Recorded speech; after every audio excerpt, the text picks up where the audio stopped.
es amar. Pero ¿cómo amar lo que no se conoce? En el esplendor de la verdad presentamos Creo, Señor, yo creo.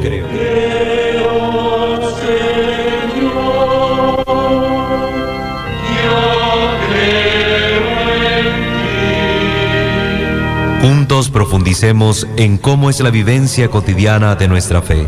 Escúchanos y conoce más sobre nuestra fe católica.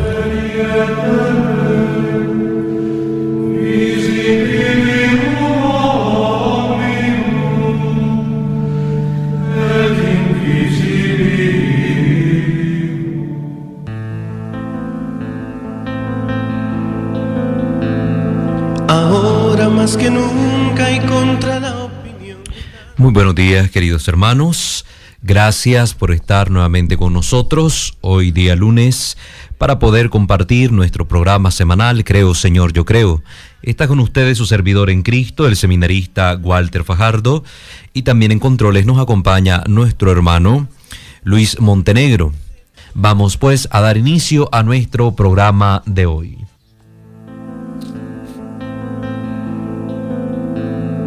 Ahora más que nunca y contra la opinión de cada... Muy bien, queridos hermanos, gracias por estar con nosotros para la edición de este lunes de su programa Creo, Señor, yo creo. Estamos compartiendo la temática sobre la Eucaristía que desglosaremos ampliamente en una serie de capítulos que versarán sobre la doctrina de la presencia real de Jesús en la Eucaristía, pero también sobre los aspectos litúrgicos que tienen que ver con la celebración de este sacramento que precisamente hace presente a Jesús mismo en medio de su iglesia para alimentar al pueblo de Dios con el pan de su carne, de su sangre, de su alma y su divinidad. En el programa anterior empezamos a abordar el tema sobre la presencia real de Cristo en la Eucaristía, que sí es realmente un simbolismo, y para ello hemos estado analizando lo que nos habla el Evangelio de Juan en el capítulo 6, para entender si Jesucristo estaba en este discurso, un discurso que está en el contexto de la Pascua, que está en el contexto de la multiplicación de los panes y los peces, donde Jesús habla de que Él es el pan de vida, y estamos analizando si las palabras dichas en este discurso tienen un contexto simbólico o es un contexto literal, y estamos analizando para ello no solo el contenido de las palabras del Señor, sino también la reacción de los oyentes, que nos permiten a nosotros comprender si entendían literal o simbólicamente estas palabras. Porque recuerden que Jesús ya se había dirigido a la multitud, a esta masa de gente, en varias ocasiones, y había utilizado ya distintos discursos donde había hablado respecto a su persona en una forma figurada, de manera figurada, y el pueblo no había reaccionado mal. Pero ahora, en este contexto del Evangelio de Juan, capítulo 6, cuando Jesús lanza su discurso y empieza a hablar de que Él es el pan de vida, y empieza a hablar de la necesidad de comer su sangre, comer su carne y beber su sangre para tener vida eterna, vemos que la reacción del pueblo es escándalo. Están escandalizados, empiezan a alejarse, empiezan a retirarse, no toman las palabras de Jesús en forma simbólica. Continuaremos tomando este tema del libro del padre Daniel Gañón, No todo el que dice Señor, Señor, para que podamos comprender mejor estas palabras. Cuando Jesús dijo que su carne es verdadera comida, los hermanos no católicos dicen que fue una parábola, que fue un simbolismo. Pero el texto, queridos hermanos, no da ninguna idea de que Jesús haya hablado de manera parabólica. Al contrario, como terminamos diciendo en el programa anterior, hemos visto que Jesús dijo: yo soy el pan vivo bajado del cielo. Todos hemos creído esta palabra del Señor. Todos creemos que Jesús ha bajado del cielo, que estaba junto al Padre y se ha encarnado. Precisamente en el Evangelio de Juan capítulo 1, en el prólogo de este Evangelio, que es un himno cristológico bellísimo, hemos encontrado estas palabras. La palabra estaba junto a Dios, la palabra era Dios y la palabra se hizo carne. Versículo 14, et verbum caro factum est. Ahora, los hermanos creen esto. Y Jesús está hablando de una verdad, de una realidad, no de un símbolo. Y todas las iglesias creemos que Jesús descendió del cielo.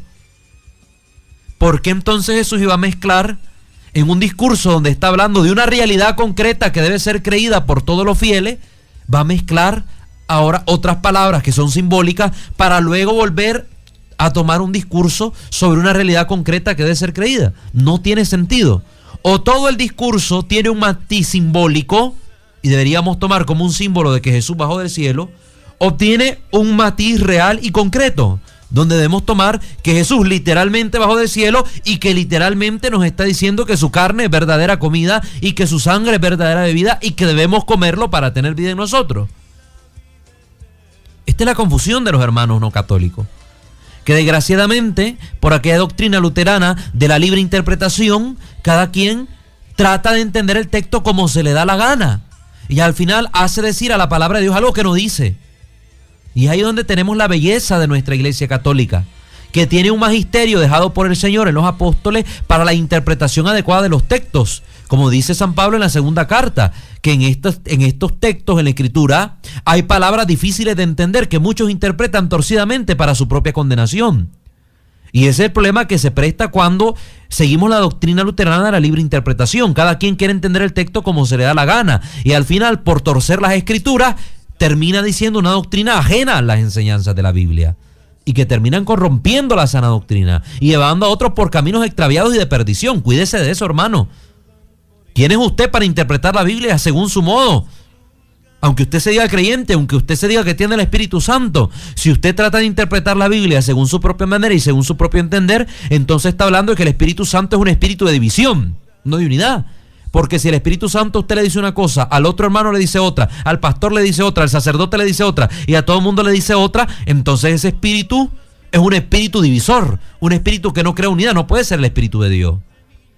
Cuidado, precisamente este domingo hemos dicho, aquel que blasfeme contra el Espíritu Santo no tiene perdón porque es un pecado eterno. Cuidado, porque usted puede estar diciendo o llamando Espíritu de Dios a un espíritu que causa división, que causa confusión y que lo único que está haciendo es dar un antitestimonio. Porque Jesús dijo, Padre, que todos sean uno para que el mundo crea que tú me has enviado. Y cuando hay división, lo que nosotros estamos diciendo es que Jesús no es el enviado del Padre, es que Jesús es un mentiroso, es que Jesús nos ha engañado. Así que cuidado, hermanos, que es importante tener una profesión de fe clara para no sembrar la confusión entre los hermanos ni caer nosotros en el error. Jesús habla en un discurso literal, real y sobre una verdad que debemos creer. Jesús dijo, mi carne es verdadera comida. Y lo digo después de decir que Él ha bajado del cielo. Y después de decir que su carne es verdadera comida, vuelve a retomar la primera idea, que ha bajado del cielo. No tendría sentido meter una frase literal en medio de dos realidades, de dos verdades que deben ser tomadas de manera literal. No tendría sentido meter una frase simbólica en medio de dos literales. No, tiene que tener todo el mismo hilo conductor. El mismo hilo conductor. Los hermanos separados, los hermanos no católicos, citan el versículo 35 del capítulo 6, donde Jesús dice que quien viene a mí no tendrá hambre y quien cree en mí no tendrá sed. Como pruebas de que en el capítulo 6 Jesús está hablando de manera simbólica. Y afirman que cuando Jesús se llama a sí mismo el pan de vida, solamente está diciendo que si creemos en Él, nos va a alimentar espiritualmente. Como el pan a nosotros nos alimenta físicamente. Ellos dicen que comemos y bebemos a Cristo al ir a Él y al creer en Él. Que ahí es cuando lo comemos, que ahí es cuando lo bebemos. Pero como vimos, el contexto es claramente literal y no simbólico. Y no simbólico. Aún Martín Lutero creía en la presencia verdadera de Cristo. Y esta afirmación la encontramos, por ejemplo, en The Luther's Collect Works número 7 de la edición de Wittenberg. Y dice ahí, si comer mi carne era simbólico, ¿por qué mencionar beber mi sangre también? ¿Qué se logran decir ambos, comer y beber? Si fuera algo simbólico, con mencionar el pan hubiera bastado. Entonces, querido hermano, imagínense, hasta el mismo doctor Martín Lutero de los protestantes afirma la presencia real de Jesús en el pan. Vamos a la primera pausa y luego regresamos para continuar analizando esta temática de fundamental importancia para nuestra fe.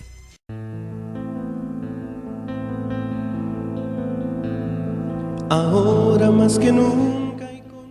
Muchas gracias por continuar con nosotros, queridos hermanos, abordando este tema sobre la presencia real de Jesús en la Eucaristía. Ciertamente hay que hacer una doble lectura. El discurso de Juan en el capítulo 6 nos invita primero a mantenernos firmes en la fe en Cristo, a aceptar quién es Cristo. Pero no podemos obviar también este segundo plano de lectura que se refiere a la Eucaristía y la presencia real de nuestro Señor en el pan consagrado. Y es que precisamente para poder llegar a comprender este deseo de Cristo de quedarse presente en la forma consagrada, necesitamos entender que primero debemos creer en Jesús. Por eso, algo que dicen aquí los hermanos separados, en parte tiene razón, que debemos creer en Jesús para alimentarnos de Él, ¿sí? Porque si yo no creo que Jesús está en el pan, yo no me voy a alimentar en provecho mío. Dice San Pablo que para acercarnos dignamente al cuerpo y la sangre del Señor, debemos discernir la presencia de Cristo en ese pan. Porque si nosotros no estamos ciertos de que Jesús está en el pan, no nos aproveche ese pan, sino que nos podemos hasta condenar. Y por eso es requisito fundamental la fe. Y yo les he dicho varias veces, hermanos, no es lo mismo creer en Jesús que creerle a Jesús. Mucha gente cree en Jesús, hasta los demonios creen y tiemblan, dice la palabra. Pero no todo mundo le cree a Jesús, no le creen a sus palabras, no le creen a su mensaje, tergiversan su palabra. Cuidado con esto, hermano. Cuidémonos de esto. Necesitamos fe para acercarnos a la Eucaristía. Creer en Jesús Eucaristía. Miren que hasta el diablo, queridos hermanos, que hasta los satánicos y los brujos creen que Jesús está en la Eucaristía. Y por eso es que Satanás manda a sus emisarios a robarse el pan consagrado en las iglesias católicas. ¿Para qué? Para profanar el cuerpo del Señor, para hacer sanganadas en sus ritos y misas negras y cosas que hacen allá. Si los satánicos no creyeran que Jesús está en la Eucaristía, no cometerían esas profanaciones en las iglesias, no habría necesidad de robarse la Eucaristía. Pero creen que ahí está Jesús. Y por eso hacen lo que hacen. Los brujos lo mismo. Cuando roban la Eucaristía para hacer sus chanchadas, literalmente chanchadas, creen que ahí está Jesús. Y por eso hacen lo que hacen. Acabamos de ver un acto sacrílego hace poco en León. Lo acabamos de ver. Ahí en esa comunidad, en esa capilla dedicada a San Isidro, donde estaba la capilla de adoración al Santísimo, San Miguel Arcángel. Y vemos todos los actos que se acaban de cometer. Y eso solo se comete porque se cree que ahí está Jesús. Si no creyeran que Jesús está ahí, esos actos serían sin sentido. Fíjense ustedes en esto. Es algo que tenemos que tomar en cuenta. Hasta el diablo cree en la presencia real de Cristo en la Eucaristía. Si no, yo les pregunto, ¿por qué tendrían necesidad entonces los satánicos de meterse a las iglesias? ¿Y por qué no se han metido en templos no católicos para robar la Eucaristía?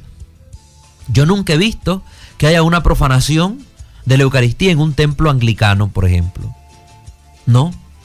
O que alguien se robara las hostias que dan en un culto protestante, luterano o calvinista. No. Nunca he visto que alguien se lleve el pan que ocupan en la celebración de la conmemoración dentro de los salones del reino de los testigos de Jehová. No. ¿Por qué? Porque nadie cree que en ese pan de esos templos, de esas iglesias, esté Cristo, porque saben que no hay poder sacerdotal para consagrar a Cristo. Pero en las iglesias católicas sí se busca la Eucaristía, porque se sabe que hay poder y poder sacerdotal para poder consagrar aquel pan, aquel vino y hacer presente a Cristo. Sigamos viendo el discurso de Jesús. Hay algo que tenemos que notar en la actitud de Jesús cuando la gente empieza a irse. Cuando la gente empieza a malinterpretar, pongámosle así, lo que Jesús decía. O mejor dicho, a bien interpretar lo que realmente Jesús estaba diciendo en su discurso literal y que causaba escándalo. Jesús no les corrige cuando los discípulos empiezan a irse. No les dice, váyanse, porque me están malentendiendo. No, ni tampoco le dice, quédense, estoy hablando de manera simbólica. No. No hay esta corrección. La gente lo entendía literalmente. Juan 6:66. Juan 6:66. La gente deja de seguir a Jesús. Miremos acá en el pie de nota que nos pone el padre Gagnon y dice: el anticatólico James G. McCarthy dice en su libro The Mass from Mystery to Meaning, dice que hubo otros momentos cuando Jesús habló figurativamente y los apóstoles no comprendieron y lo tomaron literalmente. Y él cita de forma precisa cuando Jesús habló de su cuerpo como templo y cuando habló de la levadura de los fariseos, cosas que ya abordamos en el capítulo anterior. Pero en ambos casos, nosotros nos fijamos, Jesús sí los corrigió. Sí los corrigió. McCarthy dice que no, pero Jesús sí les corrigió. Y el mismo texto aclara, ellos comprendieron que hablaba de su cuerpo, cuando hablaba de destruir el templo y reconstruirlo en 3 días. Y cuando los apóstoles estaban confundidos, que les hablaba de la levadura, y ellos pensaban que era del pan, de comer el pan físico que llevaban en la barca, Jesús les dice, no, es de los fariseos, de la enseñanza de los fariseos que hay que cuidarse. Jesús sí los corrige. Jesús sí los corrige. Y esto es algo que Jesús no hizo en el Evangelio de Juan, capítulo 6, no los corrige, porque no hay nada que corregir. Jesús estaba hablando claro. Y la gente estaba entendiendo claramente que Jesús invitaba a comer literalmente su cuerpo. A comer literalmente su cuerpo. Entonces, aquí nosotros vemos este tipo de autores, lo que tratan de hacer es confundir a la gente, sin base bíblica real. Sin base bíblica real. Ellos, los discípulos, que eran de su raza y sabían cómo entenderlo, también podían ver el rostro de Jesús y conocían su manera de hablar. Por eso se disgustaron cuando Jesús habló de que su carne era verdadera comida. Si él hablara solamente de la institución de una comida ritual, de una cena simbólica, como de una bendición, no hubieran causado ningún escándalo ni abandono. Recuerden que la misma cultura judía tenía muchas comidas especiales. La misma Pascua era una comida llena de simbolismo. Ellos estaban acostumbrados a este tipo de comidas simbólicas. No hubiese sido escándalo si Jesús hubiera hablado en términos simbólicos y los judíos estuvieran diciendo, pues está instituyendo una cena simbólica ahora que tendrá su propio significado. Pero Jesús no estaba instituyendo ninguna cena simbólica. Hablaba de una comida real de su cuerpo y de su sangre. De su cuerpo y de su sangre. El mismo Jesús, ¿cuántas veces no participó en comidas de este índole simbólico? Y utilizaba la imagen del banquete en sus parábolas. ¿Cuántas veces Jesús no dijo, el reino de los cielos se parece a un banquete de boda? Utilizaba el banquete en este sentido simbólico. Ya la gente que lo escuchaba estaba acostumbrado a la forma simbólica de hablar de Jesús respecto al banquete. Entonces aquí vemos un fenómeno. La gente no estaba entendiendo simbólicamente eso, sino literal. Notamos lo literal de las palabras que hablaba Jesús al utilizar la palabra griega trogo en vez de fago. Si nosotros nos vamos al Evangelio de Juan, escrito en griego, recuerden que el Evangelio de Juan se escribió en griego koiné, el griego común, el que hablaba la gente. Es ahí donde nosotros podemos notar, sobre todo de manera más clara, la fuerza y la literalidad del discurso de Jesús. El problema es que nosotros en nuestra mano leemos la Biblia en una lengua que está a nuestro criterio, que la podemos entender en una lengua vernácula, ya traducida. Pero si nos vamos a la fuente, al texto real, al texto literal, escrito en el griego koiné, vamos a poder comprender mejor su riqueza. Y ahí vamos a ver qué verbos utilizó realmente Jesús para hablar en este discurso. Y estaba el verbo trogo y el verbo fago. Fagué, que es comer, tiene un sentido más amplio y se puede usar incluso simbólicamente. Pero la palabra trogo tiene un sentido específico, literal y fuerte. Y se refiere a la acción de masticar, roer, desmenuzar con los dientes. Y Jesús dentro de este discurso no solo utiliza la palabra fagué, sino trogon también. Trogon es más específico en cuanto a masticar, mascar, roer, mientras que fago es una palabra general para comer. Hay otros 2 lugares donde en el Evangelio se nos menciona la palabra trogo, en Mateo y en Juan. Y ninguna vez quiere decir comer simbólicamente. Siempre se refiere a la acción literal de morder, de mascar. Además, los judíos ya sabían que Jesús hablaba de comer literalmente, porque preguntaron en el versículo 52, ¿cómo puede éste darnos a comer su carne? Si ellos no hubieran entendido literalmente, ellos no hubieran hecho esta pregunta. Hubieran dicho más bien, ¿y de qué manera quiere que hagamos este banquete? ¿O cómo quiere que celebremos esta comida? Si hubieran preguntado por el aspecto ritual del banquete simbólico del que Jesús hablaba. Pero como el banquete es literal, viene el escándalo y la reacción. ¿Cómo puede éste darnos a comer su carne? ¿Por qué? Porque entendemos que Jesús utilizó un verbo fuerte, que al escribirse el Evangelio, aunque Jesús haya hablado en arameo, cuando se escribió el Evangelio y recoge las palabras dichas por Jesús, el biblista utilizó, el escritor sagrado utilizó una palabra que da a entender el discurso literal de Jesús. Utilizó el verbo trogón, masticar. Quien no me mastique, quien no me muerda, quien no me coma, quien no me roa, está diciendo Jesús, no tendrá vida eterna. ¿Cómo puede éste darnos a comer su carne? Ahí está la clave, hermanos. Vamos a la siguiente pausa y regresamos.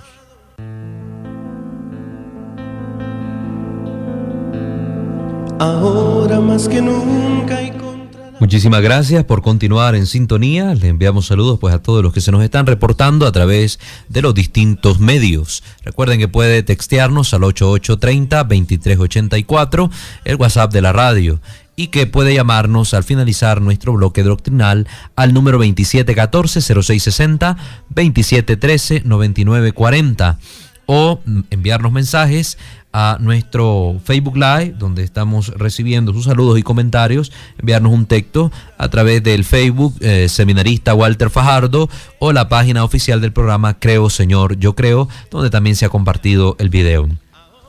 Estamos hablando pues de esta palabra que Jesús utiliza dentro del discurso, una palabra fuerte que el texto original, el texto griego del Evangelio de Juan, nos la deja como un aspecto fundamental para interpretar correctamente el discurso de Jesús, si habla de algo simbólico o algo literal. Y hemos visto que utiliza una palabra específica, fuerte, la palabra trogon, el verbo trogon, masticar. Quien no me mastique, quien no mastique mi carne, quien no me devora, quien no me machaque con los dientes, no tiene vida eterna. Y viene la gran pregunta: ¿cómo puede éste darnos a comer su carne? Nosotros ya sabemos la respuesta. La institución de la Eucaristía. Nosotros ya sabemos la respuesta a la duda, a la inquietud de los judíos. La institución de la Eucaristía. Jesús, en la última cena, sentado a la mesa con sus discípulos, toma el pan, dando gracias, elevando los ojos al cielo, lo parte y dice: tomen y coman todos de él. Esto es mi cuerpo. La realidad de la palabra de Jesús: esto es mi cuerpo. Jesús es la palabra creadora del Padre, y decía el Padre en el Génesis: hágase la luz. Y la luz se hacía, no era un símbolo, era una realidad, por la fuerza de la palabra, donde actuó ahí el Espíritu Santo. Jesús dijo: esto es mi cuerpo. Si la palabra de Dios, que es la verdad misma, yo soy el camino, la verdad y la vida, dijo Jesús. Si la verdad misma ha proclamado que ese pan es su cuerpo, ¿quién soy yo para poner en duda la verdad de su palabra y contradecir al Maestro?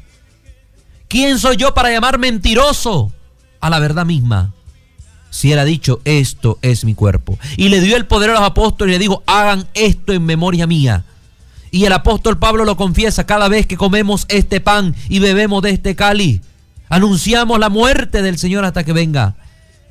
Y como él mismo ha dicho, el apóstol Pablo: ¿no es acaso comunión con Cristo cuando partimos y comemos el pan? ¿No es acaso comunión con la sangre de Cristo cuando bebemos de este cáliz?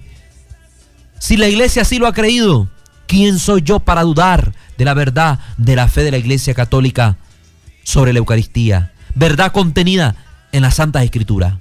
¿Quién soy yo para contradecir a Dios? Cuidado, queridos hermanos no católicos, que no los engañe ninguna secta. Otra razón para estar seguros de que Jesús hablaba literalmente es que en su tiempo, comer la carne de alguien en sentido simbólico estaba asociado con persecución, violencia, traición y matanza. Es decir, cuando se hablaba de comer la carne de alguien, siempre estaba en relación con este ambiente de persecución, de violencia, de matanza, y se empleaban estas palabras en relación al comer la carne de alguien, como lo podemos encontrar en el Antiguo Testamento, por ejemplo, en el libro de Miqueas. Miqueas 3, 2:3, el profeta Miqueas. ¿Qué dice ahí la Escritura? Vosotros que aborrecéis lo bueno y amáis lo malo, que le quitáis su piel y su carne de sobre los huesos, que coméis asimismo la carne de mi pueblo, y les desolláis su piel de sobre ellos, y le quebrantáis los huesos, y le rompéis como para el caldero, y como carnes en olla. Siempre aquí está hablando precisamente de comer al pueblo, pero lo está haciendo en un contexto de violencia y se está denunciando esa persecución al pueblo de Israel. Pueden leer todo el contexto para que tengan una idea más clara en el capítulo 3. También en el Salmo 27 leemos en el versículo 2: cuando se juntaron contra mí los malignos, mis angustiadores y mis enemigos, para comer mis carnes, ellos tropezaron y cayeron. El ambiente también es de persecución, de violencia. Isaías 9:20: cada uno hurtará a la mano derecha y tendrá hambre, y comerá a la izquierda y no se saciará. Cada cual comerá la carne de su brazo. También aquí el sentido no es literal, es simbólico y está hablando siempre de un ambiente hostil. En el capítulo 49 también leemos: y a los que te despojaron haré comer sus propias carnes, y con su sangre serán embriagados como en vino.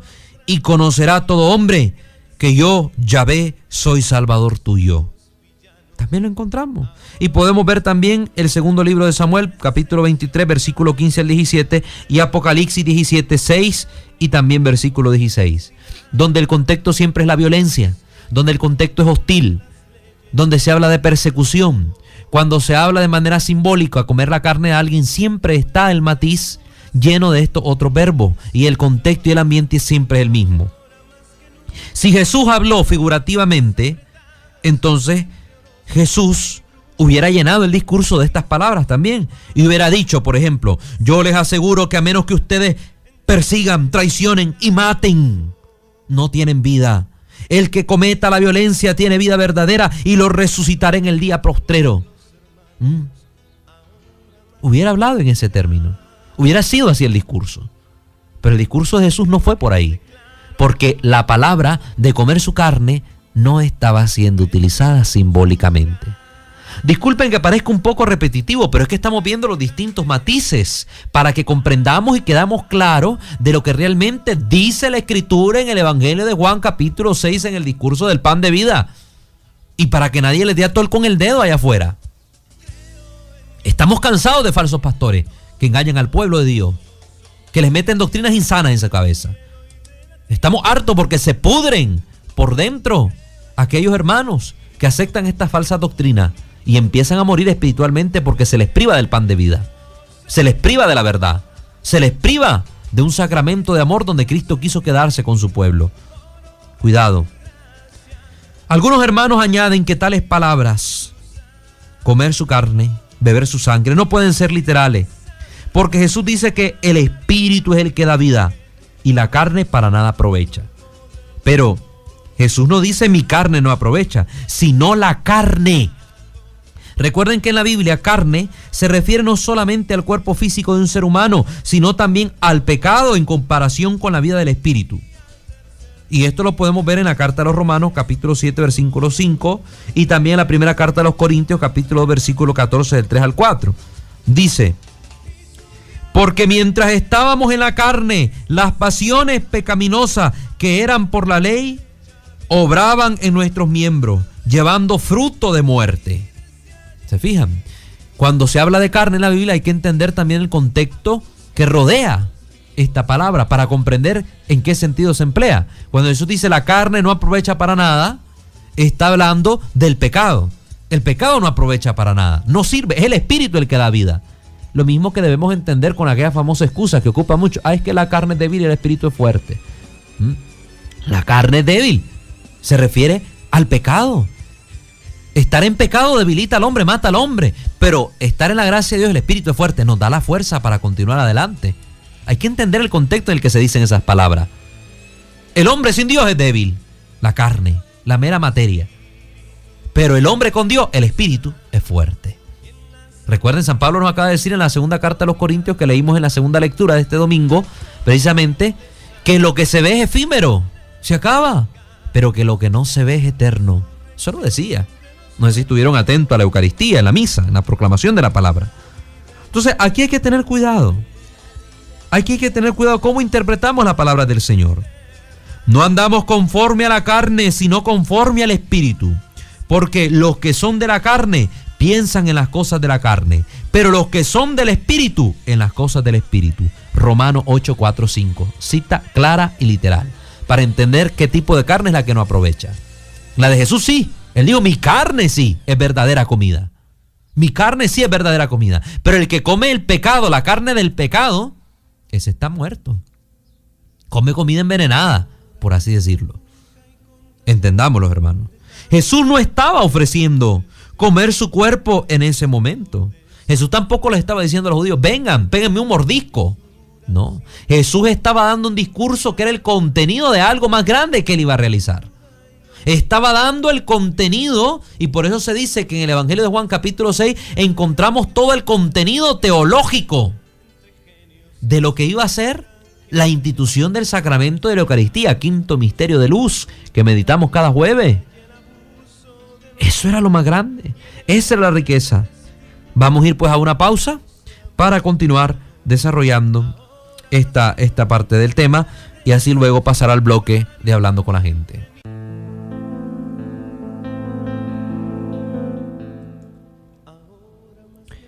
Muchas gracias por continuar con nosotros. Estamos hablando sobre el discurso del pan de vida y aclarando los distintos matices de este discurso para comprender mejor la realidad y la fuerza de las palabras dichas por Jesús. Estábamos diciendo que Jesús no estaba invitando a los discípulos en ese momento a acercarse a él y pegarle un mordisco, ¿no? La palabra era literal y la invitación al pueblo era literal, que debíamos comer su carne. Pero no los estaba invitando a practicar en ese momento la antropofagia, que muchos llaman canibalismo, agarrarlo y comer. Antropos, hombres, fagos, comer, ¿verdad? Comerse al hombre. No los estaba invitando a ser antropófagos. Lo que decía Jesús es que por el poder del Espíritu Santo, el Espíritu es el que da la vida, pronto su cuerpo sería glorificado. Y es este cuerpo glorificado el que daría al mundo para vida de todos. Recordemos que el contexto del capítulo 6 era la Pascua, Juan 6.4, ahí lo podemos encontrar. Juan 6.4, el contexto es la Pascua. Jesús va a ser glorificado, Jesús va a darse para la vida del mundo, va a dar vida a los hijos de Dios que nacen y ahora deben ser alimentados con otro alimento. Estos hijos de Dios van a nacer de nuevo. Recuerden, por el bautismo tenemos un nuevo nacimiento. Y así como hay un nuevo nacimiento, hay un nuevo alimento. Y este nuevo alimento es el que Jesús quiere instaurar y está revelándonos qué alimento va a ser. Será, hablando en términos futuros. Entonces nosotros tenemos que comprender eso también dentro de este capítulo. Él estaba apuntando al momento después de su muerte. Cuando daría a sus discípulos su cuerpo transformado por el Espíritu para la vida del mundo. Por eso le invitaba a comer su carne y a beber su sangre, pero no cualquier carne, no cualquier sangre, sino su carne glorificada. Y está haciendo una invitación fuerte, por eso le decimos que es escandaloso. Aquí hay otra notita al pie de página que pone el padre Gañón y dice: esto es uno de los argumentos que yo utilizo cuando algunos hermanos citan Levítico 7:26, que trae la prohibición de no comer sangre, Nosotros no metabolizamos sangre cuando comulgamos. Además, la ley levítica fue abolida por Cristo. Si ellos quieren volver a esta ley, ¿verdad? Por ejemplo, los testigos de Jehová, que no comen ni moronga ni nada de eso porque es sangre. Si ellos quieren volver a esta ley, ¿por qué no vuelven a todas las leyes de forma completa? ¿Por qué no se han preocupado por ir hasta Jerusalén a ofrecer sacrificios al templo? ¿Por qué no matan animales? ¿Por qué no sacrifican cabras, toros, bueyes? ¿Por qué no se circuncidan? ¿Por qué? Guardan la ley a su manera. Y quien incumple uno de los preceptos, incumple la ley entera, dice la Escritura. Entonces son más pecadores todavía. ¿Se echan más pecado encima? No. Recuerden que los mandamientos del Nuevo Testamento sustituyen a los del Antiguo Testamento. Por ejemplo, miremos lo que dice Mateo 5:27. Recuerden, se dijo tal cosa, mas yo les digo.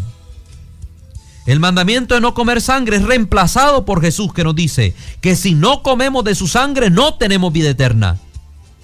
Otra cosa, si comer la sangre era contra la ley de Dios, entonces, aunque hubiera estado hablando de comer su sangre de manera simbólica, Jesús estaría pidiendo a sus apóstoles hacer algo malo.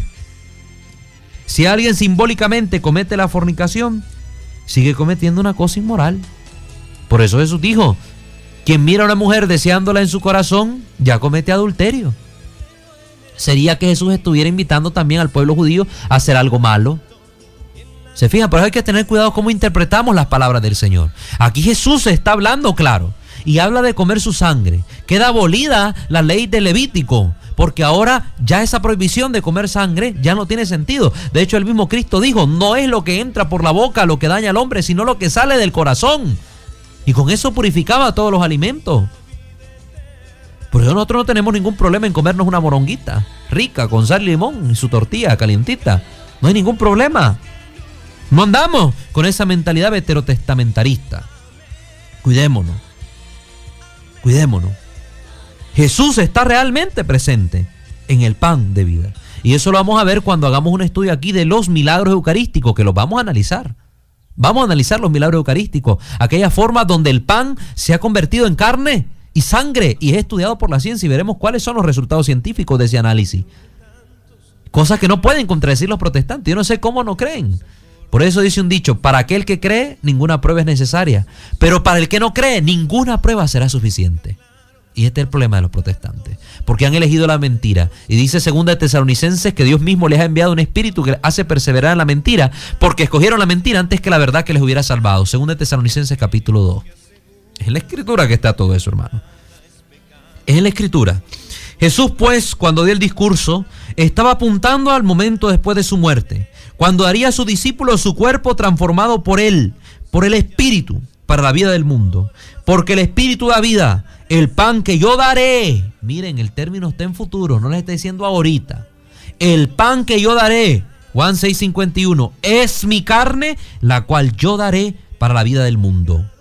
En la misa no es el cuerpo de Jesús, hombre como tú y yo, lo que recibimos, sino el cuerpo de Cristo glorificado. No es el cuerpo de Cristo antes de la gloria. No es el cuerpo que iba a ser sacrificado en la cruz como tal. No, sino el cuerpo que fue sacrificado en la cruz, pero glorificado por la resurrección. Es a Cristo sacrificado y resucitado el que comulgamos. Al Cristo total. Por eso no decimos el cuerpo de Jesús, sino decimos el cuerpo de Cristo. Cristo es el ungido por el Espíritu. Cuerpo de Cristo. Como el sumo sacerdote lo hizo, en la última cena.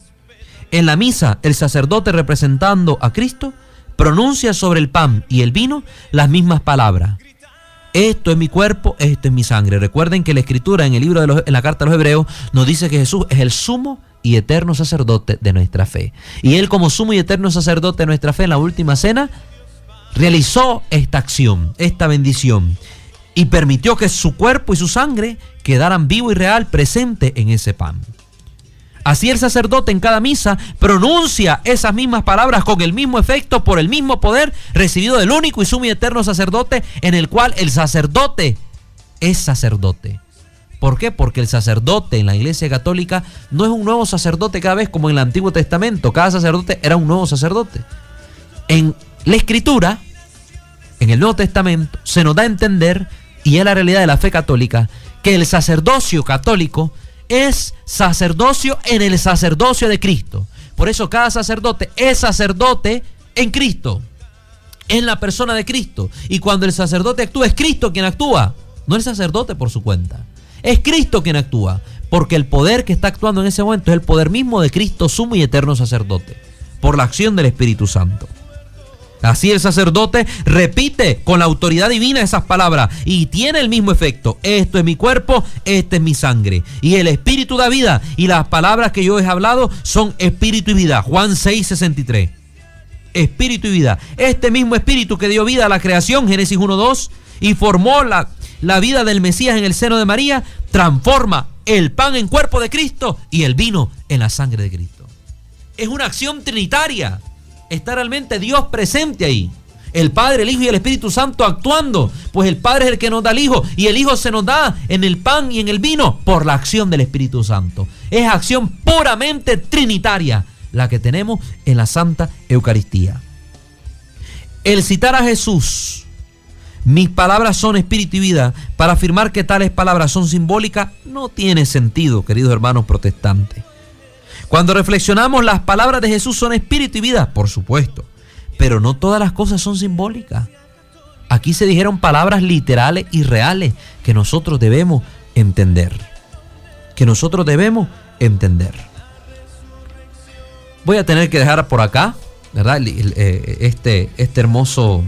Esta hermosa disertación que estamos haciendo, auxiliados con el libro del Padre Daniel Gañón, no todo el que dice Señor, Señor, para retomarla el próximo lunes. Seguimos, este discurso es bellísimo, todavía nos queda bastante material para poder entender y comprender lo que Jesús quiso hacer, lo que Jesús nos está enseñando. Ustedes pueden buscar este libro, sería bueno que lo adquieran, se los estoy mostrando acá a los que me están viendo por Facebook Live, no todo el que dice Señor, Señor, del Padre Daniel Gañón, ¿verdad? Para que ustedes lo puedan conseguir y seguir enriqueciendo su fe católica y la defensa de la doctrina. Recuerden que después de la pausa, ustedes nos pueden llamar al 2714-0660, 2713-9940.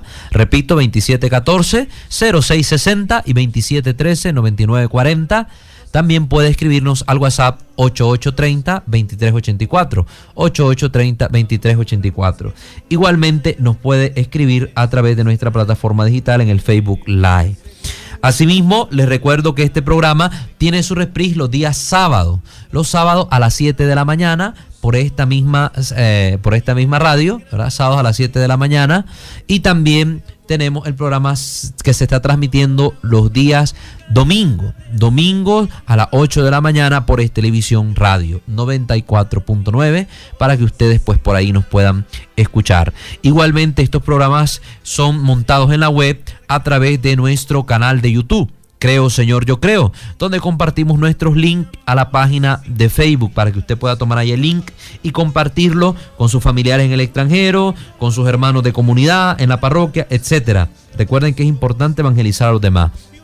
Igualmente les invitamos a sintonizar nuestro programa Reconstruye TV. Este programa, para los que están acá en Estelí, me han preguntado, se transmite por Televisión Canal 21 los días jueves a las 10 de la mañana en vivo. Y también pues se retransmite los fines de semana, sábado y domingo, a mediodía y al cerrar programación en el canal. Y se pueden encontrar todos estos programas en YouTube. Reconstruye TV se llama nuestro canal, suscríbase y también comparta los links de los videos que montamos en nuestra página oficial Reconstruye TV. Entonces, todo esto, ¿verdad?, sirve como material de evangelización. Recordemos que nosotros somos responsables de propagar la fe. Se nos dio esta misión en el bautismo. Cuando nosotros fuimos bautizados, recibimos la misión de la iglesia. Vayan por todas las naciones y prediquen el evangelio. Bauticen en el nombre del Padre, el Hijo y el Espíritu Santo. Tenemos un deber profético de anunciar la palabra de Dios. Y si usted, hermano, le da pereza salir de casa en casa, tocando puertas, o le da pena ir a hablar delante de alguien, una forma de evangelización estratégica es a través de los medios de comunicación, compartiendo en su Facebook, en su WhatsApp, este tipo de material que forma y ayuda a conformar más la unidad de los cristianos bajo una misma fe, bajo una misma doctrina, bajo una misma enseñanza. Que Dios me los bendiga a todos. Será hasta la próxima. Gracias a todos los que estuvieron pendientes por el Facebook Live. No olviden compartir el video queda grabado. No olviden compartirlo para que logremos evangelizar a más hermanos en esta doctrina fundamental de la presencia real de Cristo en las sagradas especies, en la sagrada forma. El pan eucarístico es Cristo mismo. Que Dios me lo bendiga. Alabado sea el santísimo sacramento del altar, por siempre sea alabado. Bendiciones para todos.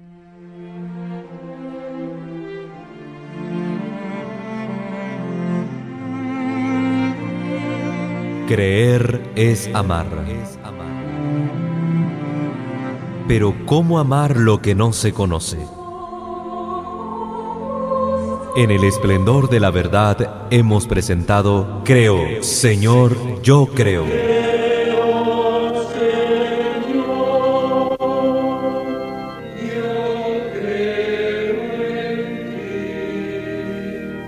donde juntos profundizamos en cómo es la vivencia cotidiana de nuestra fe. Acompáñanos el próximo lunes a partir de las 10 de la mañana.